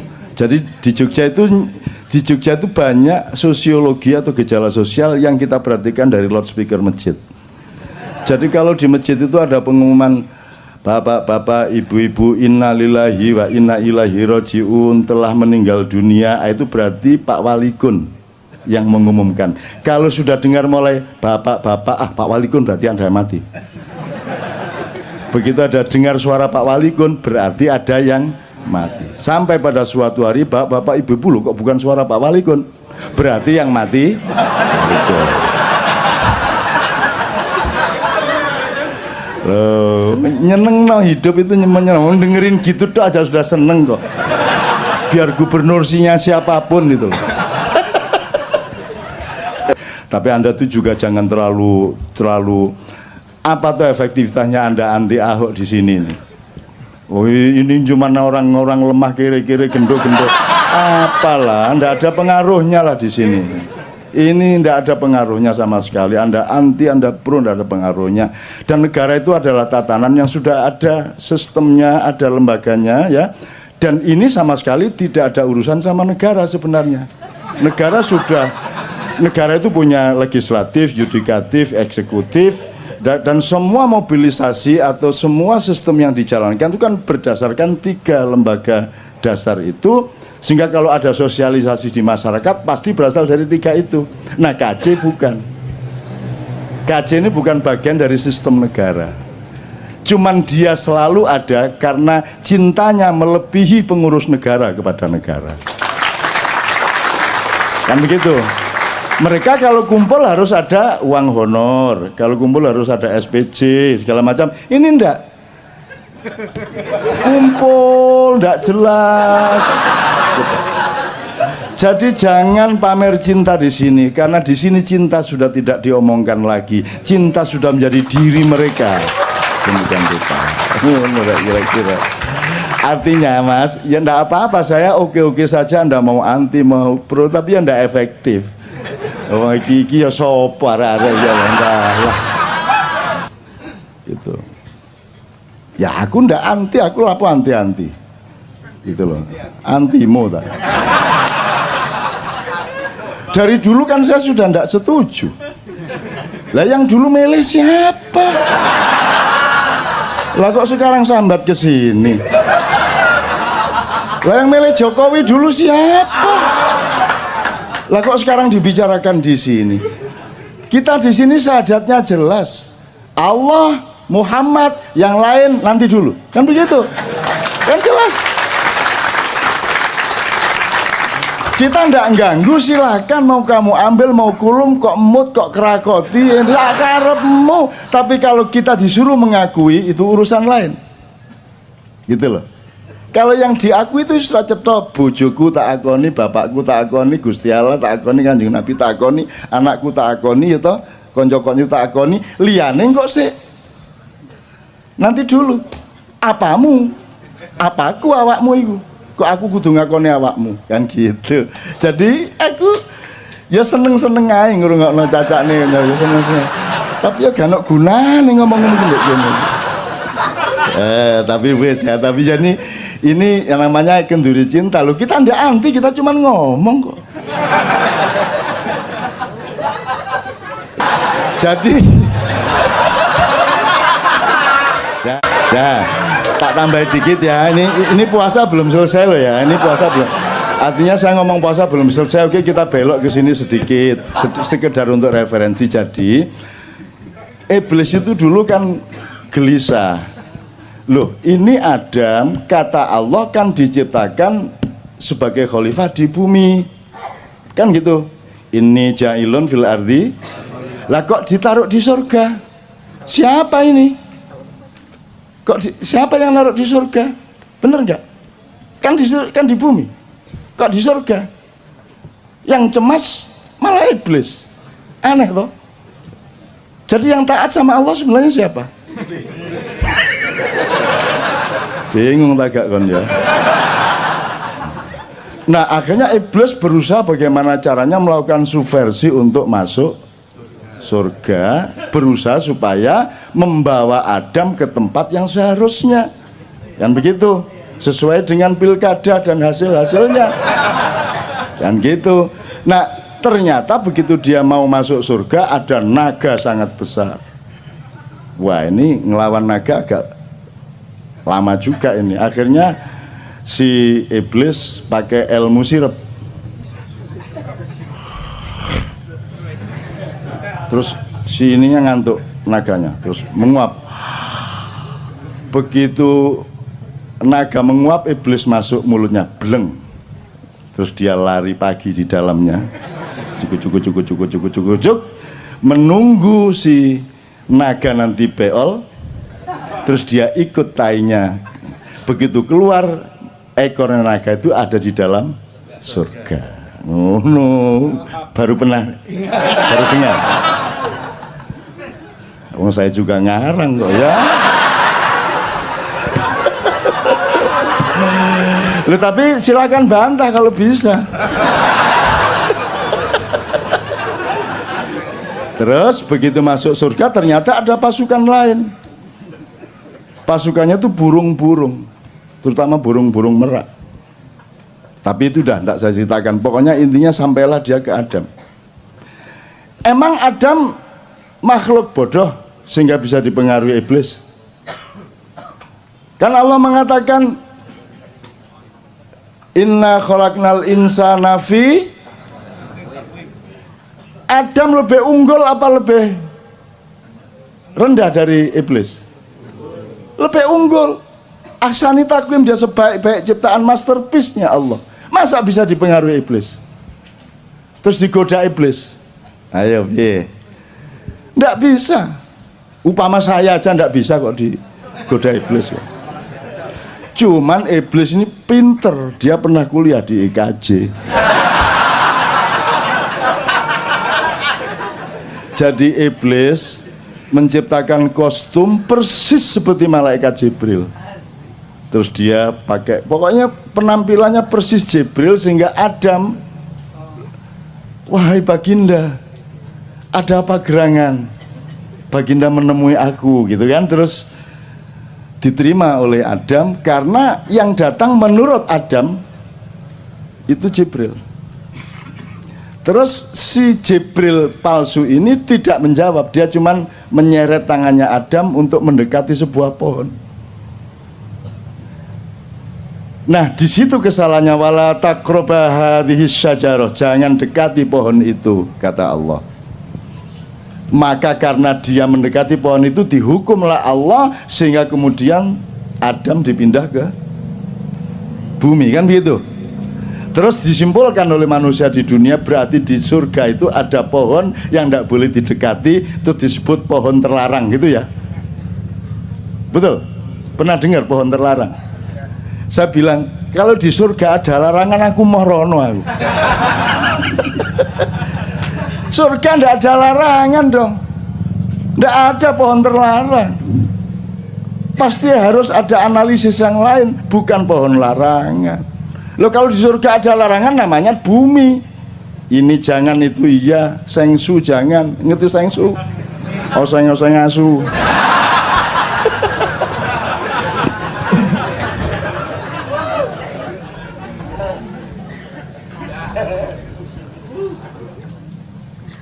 Kok jadi cerita surga saya? Oke, gini teman-teman sekalian, supaya Anda itu gini, saya itu tidak bilang bahwa yang saya omongkan itu benar. Saya itu ingin memberantas GR-nya setiap manusia di dunia, bahwa begitu dia ngomong, meskipun dia yakini, dia pikir itu benernya bener. Padahal setiap yang kita omongkan itu kebenaran relatif, dan mungkin nanti sore, besok pagi kita menemukan kebenaran yang lebih benar, betul enggak? Jadi semua yang saya omongkan itu juga jangan dianggap benar. Bahan saja, siapa tahu melalui omongan ngawur saya itu Anda oleh Allah diberi hidayah untuk menemukan kebenaran. Kan gitu. Jadi jangan percaya sama saya. Sebodoh-bodoh manusia adalah yang percaya kepada saya. Salahmu dewe. Terus nanti Anda masuk surga, ini saya gara-gara percaya sama Cak Nun. Salahmu dewe, kata malaikat Malik. Saya melakukan itu karena saya percaya sama kenduri cinta sama Cak Nun. Terus jare Malik, ya salahmu dhewe, arek dapure koyo ngono kok percaya kan gitu. Jadi jangan percaya saya kesini ini tidak supaya Anda percaya sama saya kesini ini mengajak Anda untuk percaya yang wajib dan sah dan tepat untuk kita percaya, yaitu Allah dan Rasulullah sallallahu alaihi wasallam. Ngono lho ya carane ya. Oke. Kembali ke iblis. Jadi pohon itu bukan pohon larangan, itu pohon. Jadi coba sekarang Anda referensinya gini. Allah itu di Quran asalkan dia memberi gambaran sesuatu mengenai misalnya kalimat yang baik, peradaban yang baik, kebudayaan yang baik, pemerintahan yang baik, selalu pakai pohon. Wa mathalu kalimatin thayyibatin kasyajaratin thayyibatin atluha tsabit wa far'uha fis sama. Kan gitu. Jadi pohon itu selalu menjadi idiomatiknya Allah untuk menggambarkan sesuatu. Jadi pohon yang didekati Adam itu karena Adam masih baru akan sekolah di dunia. Kamu jangan dekat-dekat kepada pohon yang kamu tidak akan paham. Itu S3-nya surga. Jadi bukan larangan. Gitu loh. Kamu wali kota belum selesai kok kamu sudah gubernur. Gubernur baru sebentar kok sudah presiden. Tak datengin iblis loh nanti. Kira-kira loh ya. Ya aku nggak ngomongin siapa-siapa, aku cuma memberi gambaran-gambar bahwa asosiasimu ke sana memang benar. Tapi kan saya nggak ganggu toh. Saya kan nggak ganggu, saya nggak pernah ngapa-ngapain, saya oke-oke saja. Saya tidak ada urusan sama dunia ini, kamu telan semuanya, aku nggak ada masalah. Gitu loh. Kalau aku anti korupsi, aku tidak eman emasnya, tidak eman duitnya. Tidak boleh aku eman duit atau emas. Yang aku eman adalah kenapa engkau berbuat jahat sehingga akan merugikan dirimu, merugikan anakmu, keluargamu dan masa depanmu di depan Allah Subhanahu wa taala. Kan gitu. Oke. Yuk, iblisnya sudah ya. Teman-teman sekalian, kita kembali ke puasa. Jadi sekarang imsak tadi ya. Imsak. Jadi imsak itu kapan waktunya? 10 menit sebelum azan subuh. Coba ini jawaban kayak begini ini bagaimana coba? Coba ini pekok banget lah masa dire imsak itu waktunya kapan? Dia bilang 10 menit sebelum azan subuh. Coba bagaimana tuh jawabannya? Imsak itu dari subuh sampai maghrib. Bagaimana sih? Imsak itu artinya Anda membatasi diri, menahan diri. Tumsiku, Anda mengendalikan. Imsak itu pengendalian. Jadi imsak itu waktunya dari subuh ke maghrib. Ayo kok tadi jawabnya 10 menit sebelum zuhur. Lara-ara ini. Loh, wong kamu itu urusan satu kata belum beres mau ngurusi Ahok, itu bagaimana? Ya enggak apa-apa, ini guyon deh. Jauh cinta tanpa guyon itu kan bagaikan roti tanpa sambel ya apa gitu. Gitu ya Mas ya. Maka sebenarnya saya sayang sekali kemarin Ramadan tidak bisa ke KC karena giliran sama Leto sama Noe. Sebenarnya saya ingin kasih saran Anda untuk melakukan ijtihad dan eksperimentasi di masjid Anda masing-masing di kampung. Jadi imsak itu ketika 10 menit sebelum subuh itu kan memperingatkan sebentar lagi kamu harus menahan diri. Jadi sebenarnya kata-katanya imsak itu mengingatkan bahwa nanti kamu harus imsak. Bukan ini sudah imsak, bukan. Nah begitu Allahu Akbar, imsak dimulai. Kan gitu? Jam 7 imsak, 8 imsak, 9 imsak, siang imsak sampai jam 4 sampai jam baru nanti jam 6 kurang dikit baru imsaknya selesai. Jadi saya itu ingin menyarankan Anda mulai Ramadan depan itu sebanyak-banyaknya ucapkan imsak di masjid. Jadi Anda kalau mulai jam 11 mulai agak lapar, Anda ke masjid imsak. Dah.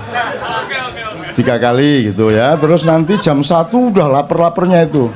Anda ke masjid lagi untuk supaya memberi semangat kepada orang yang berpuasa.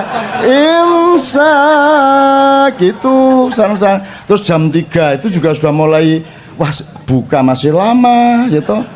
Jadi lemes itu ucapkan lagi serentak. Imsak itu.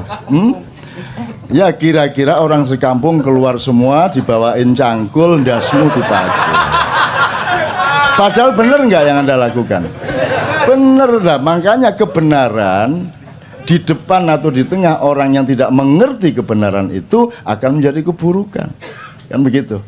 Jadi kalau ada yang berani mencoba saya seneng loh itu. Saya seneng ya. Seneng aku. Kalau ada yang berani, masya Allah, ya Allah. Kalau Anda mati syahid ya.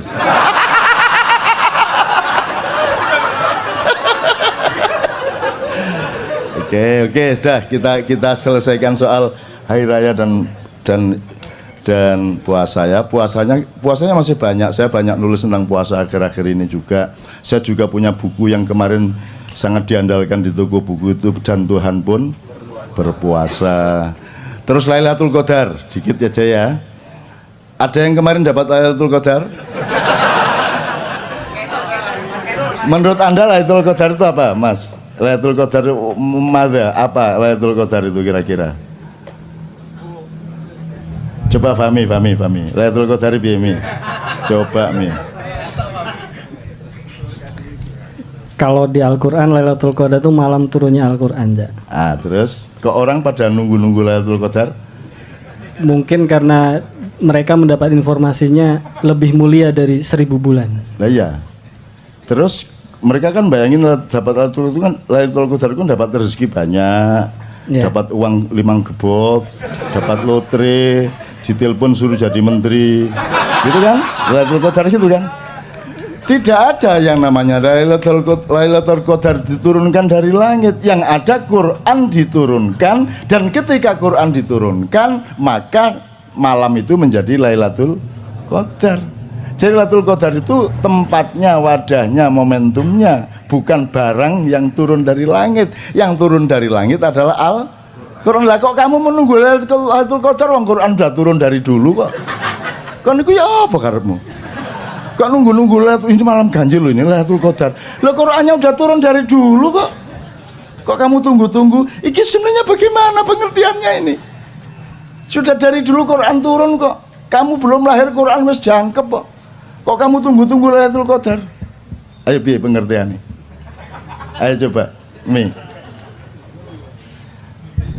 Kira-kira gampang kok, kalau di Maiyah gampang jawabnya. Maiyah kok.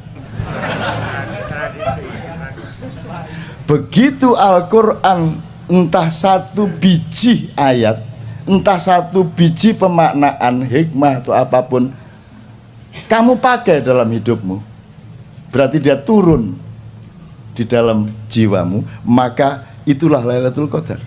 Kan begitu? Tidak penting siang atau malam. Emang siang dan malam itu bedanya apa? Kalau tidak percaya tanya sama yang buta. Kalau kamu bedakan siang terang benderang ngarepe wong picek kan, ayo ngomong. Coba, kalau ada orang buta, misalnya di asrama orang buta, terus Anda jadi saudara, bedanya siang dan malam itu kira-kira ya apa atine arek iku? Sik dolekno watu rek, watu. Jadi malam dan tidak malam, terang dan gelap itu kan hanya urusan panca indera, betul enggak? Begitu panca indera enggak ada, dia sudah tidak gelap, tidak terang. Apakah hidupmu hanya panca indera? Atau lebih tinggi dan lebih dalam dari panca indera? Apakah cinta bisa engkau pandang? Bisa engkau dengarkan? Yang bisa engkau dengarkan adalah ucapan. Simpenan sik omonganku iki engko mari ngono berkembang dhewe ndek pikiranmu dhewe. Engko ana meneh sing carane ya apa? Carane melalui hukum-hukum Islam, selawatan bid'ah. Tujuannya sederhana, cek kon gak selawatan, cek kon gak sirsiran karo Kanjeng Nabi. Tahlilan bid'ah, wayang musyrik.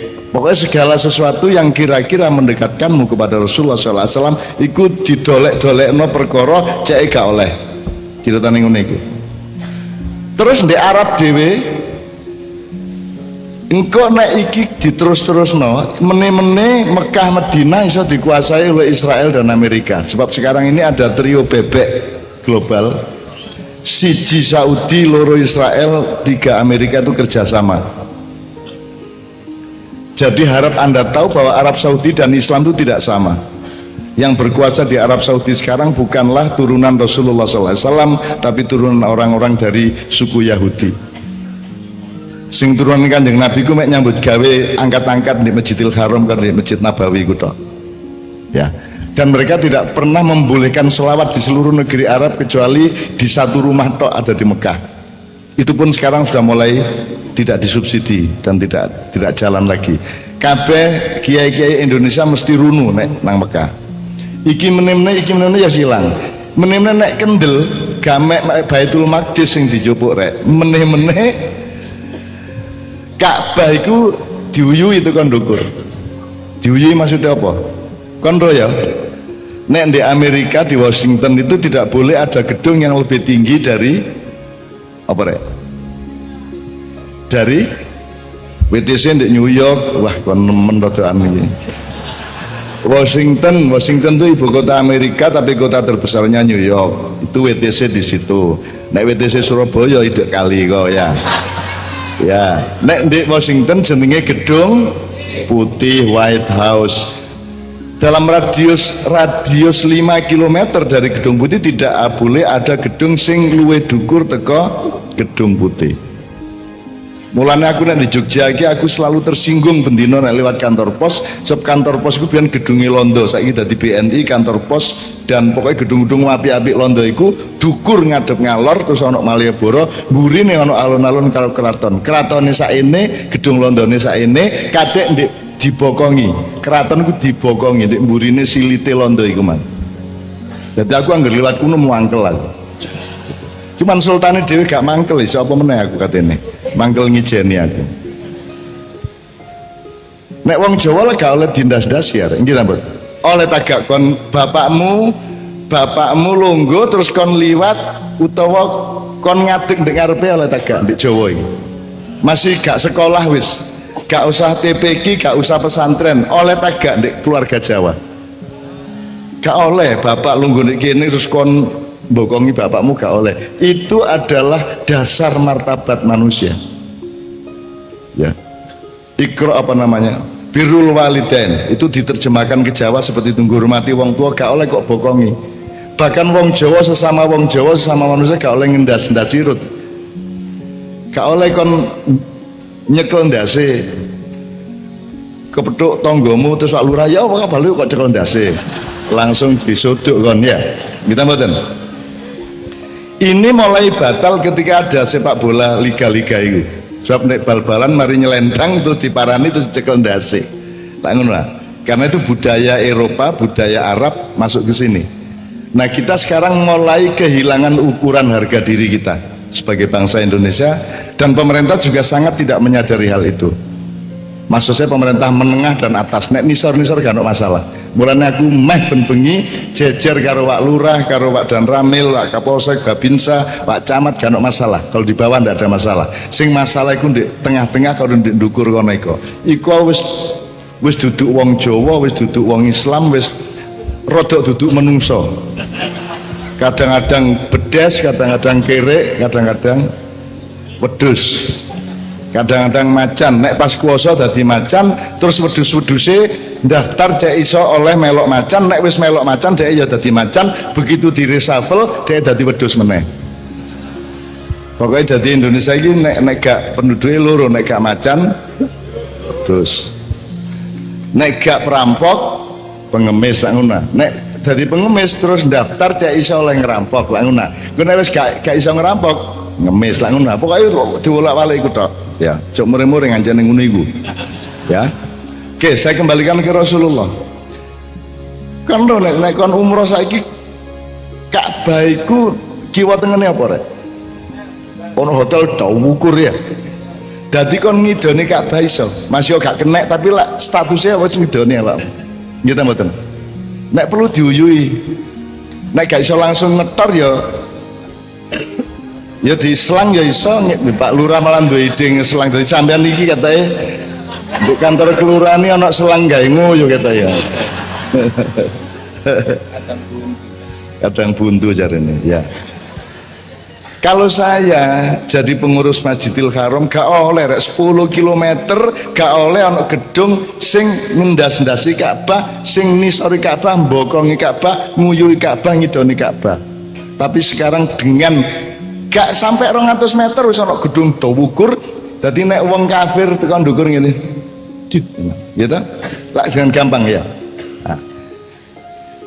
Semua makam-makam pahlawan-pahlawan Islam sudah tidak ada, tinggal Raudhah saja, tinggal makamnya Rasulullah. Suatu hari kalau Mekah Madinah dikuasai oleh trio bebek tadi, Arab Saudi, Israel dan Amerika, suatu hari Raudhah bisa dibubarno.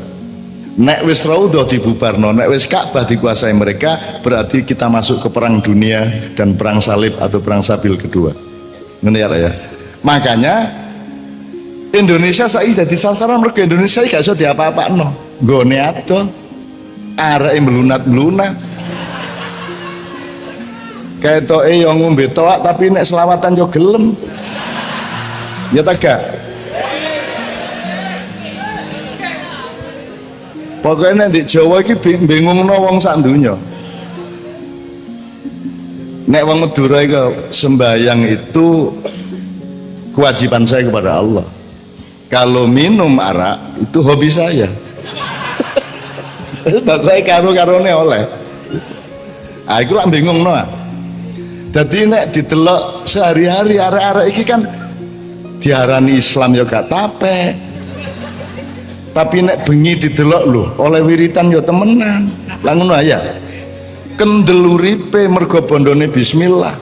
Kita mboten gak duwe dhuwit wani berangkat. Ya taga berangkat rabi wani bondone apa bismillah. Nang calon morotua kon maharmu apa bismillah Pak. Kita mboten. Nah Indonesia ini paling sukar diapa-apakan dan sekarang sedang sangat gencar Anda dijadikan bangsa yang semakin dijauhkan dari Rasulullah SAW. Mulanya digawe pertengkaran antara Islam melawan Pancasila, 212 melawan non 212, dibikin bertengkar satu sama lain. Di desa-desa ono wong tahlilan dibubarno, sing di kutha ono ustad dibubarno, lah ngono. Kita bertengkar satu sama lain.